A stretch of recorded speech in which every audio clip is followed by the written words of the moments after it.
Hi, favorite teacher. I'm Tori from Next Day Teaching, where I give you classroom management tips and strategies that you can use tomorrow.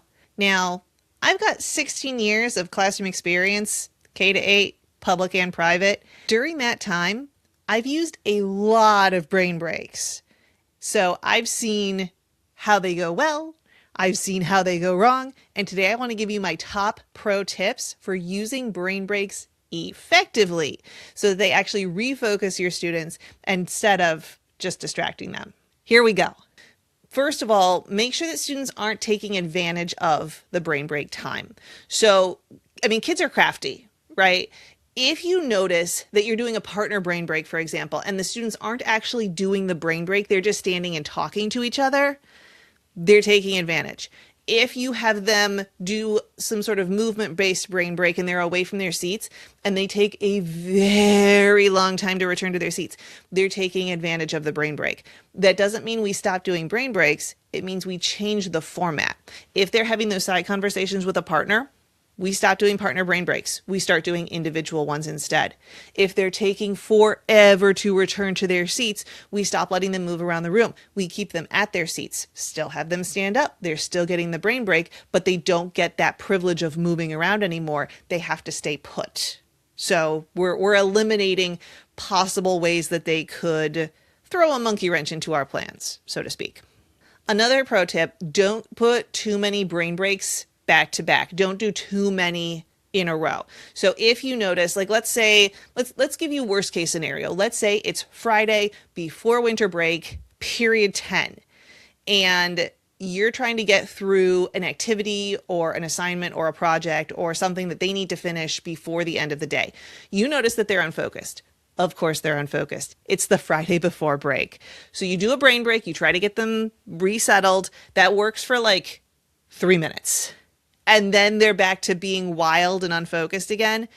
At that point, I would not do another brain break. I wouldn't do another brain break until at least, I don't know, the number 12's popping into my head. I would say between 10 and 15 minutes have passed. That's average kid attention span. So if you're trying to do another brain break too quickly after, you haven't given their brain a chance to refocus. And it's possible that it just might not. Maybe that class doesn't finish the activity or the assignment that you wanted them to. Maybe they need an extra day when they return from winter break, something like that. But it just work with their brain energy in that moment.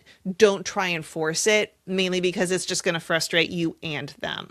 Another pro tip, make sure you keep your brain breaks short. Now, when you first start with brain breaks, they're probably going to take 2 to 3, maybe 5, maybe up to 5 minutes for the more complex ones.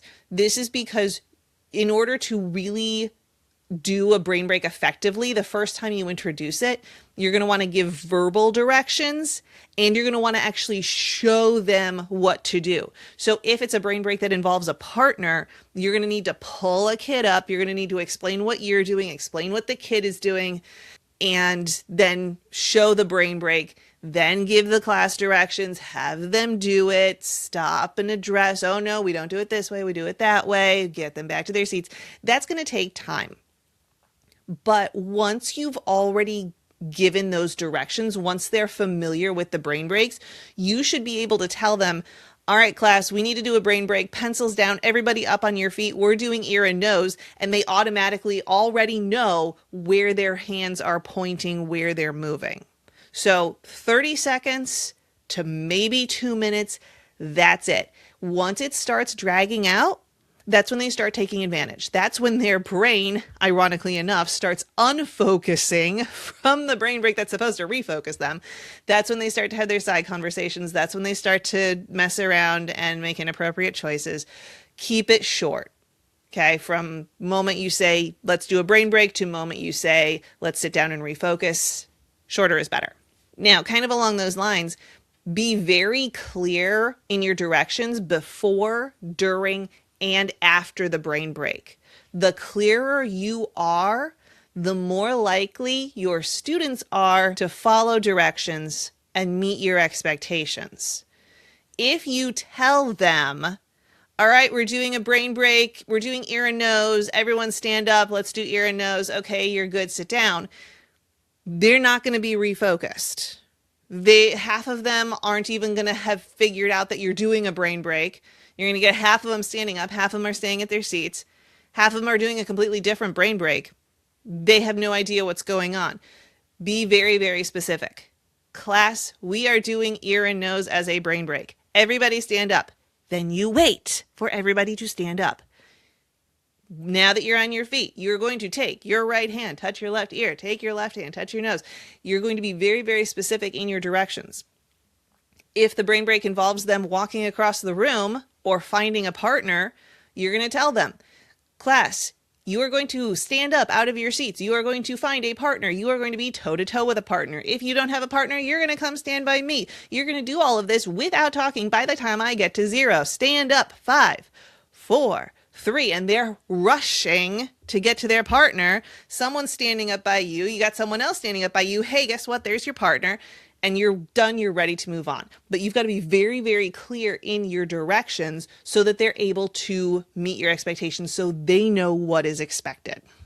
And then the last pro tip that I have for you is don't use brain breaks as a reward.